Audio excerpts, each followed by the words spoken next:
Mwiriwe mwaramutse bivanye mu kibanza muherereye Semondi Wise kuri micro ya BITV.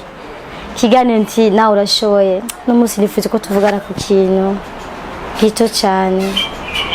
Bivanye byo tumaze iminsi ko turavugana ko n'umunsi ashatse tuvuga ndi ku kintu kivuga kiti l'ingratitude est un signe de folie. Ukudashima ni kimenyetso cy'ibisazi.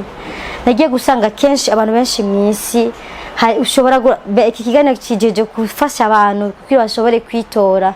Mugana nagiye gusanga ko hari abantu bameze n'abafise imico itari myiza après avoir kubona ko bandi bitoye ivyo bakoreshe juste le kubamanura kubagwisha. Uno munsi dushaka tuvuga nti si vyiza kuba umuntu udashima. Ushaka kuzotera imbere, ushaka gushika kure, ntuze wibagirwe ukuboko kwagufashije igihe wari ukeneye gufashwa.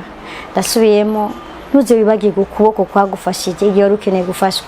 Hari igihe wari hasi, hari igihe atakintu kimwe byari bishoboka, hari igihe bose bagusuzugura, hari igihe n'ivya bindi wari ushoboye gukora utashoboye kubikora kubera ko hari impamvu nyinshi zatuma utabishobora. Wari warabuze umuntu akuvyura, wari warabuze ingene bigenda. Mugabo ndatangazwa n'abantu après que uronse ukuboko kugutora kukakuvyura, à la fin c'est toi usubiye gucika umuntu mubi. Ni wowe uri yo gushima. OK, yaragufashije, tu es là où tu es pour le moment. None kugira none uduge kurengaho biragusaba ko ubanza guhonyura mugenza kuko ushaka gushika ushitse. C'est pas bien. Si byiza kubanza guhonyura mugenza kuko twiteze ibintu bitari ivyo. Nico gituma abana benshi bafise ama héritage, bafise ibintu barazwe bidashobora gutena bishike à la fin ku ma génération des générations parce qu'on ne sait pas d'où vient la richesse. Bega bakuraza ibiki par exemple.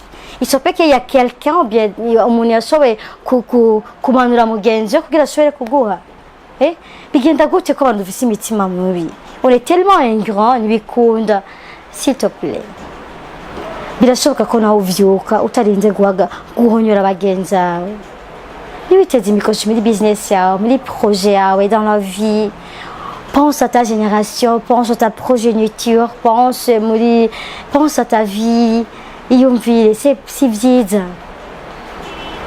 On est là kugira dushobore kuvyura umose yivyura umose twese nta numwe yaje guherekeza mugenzi we kuri iyi si. C'est vrai, on n'est pas tous nés kugira ngo dushobore kugira ibintu kanaka binini binini umose ufise ikintu kiri muri wewe. Kudashima ni signe y'ubusazi, kirazira kikaziririzwa.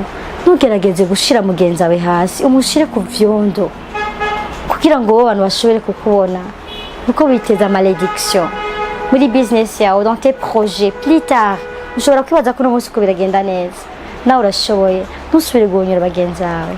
Apprends être yo kuduga wenyine utarinze guhonyora bagenzi bawe no kubaha amaboko yashoboye kudushigikira igihe twari tuyakeneye. Ikigo cy'uno munsi cyari l'ingratitude, c'est un signe de folie. Kudashima ni kimenyetso cy'ubusazi kandi ndakurahiye ntibikunda ko marque génération yawe ko umuntu akomeye tant que udashima dans la vie. Tuzosubira mu kiganiro gikurikira. Nawe urashoboye. Ni kuri BITV. Ntiwibagirwe kugira share, subscribe, upartage n'abandi. Murakoze cyane. Ciao.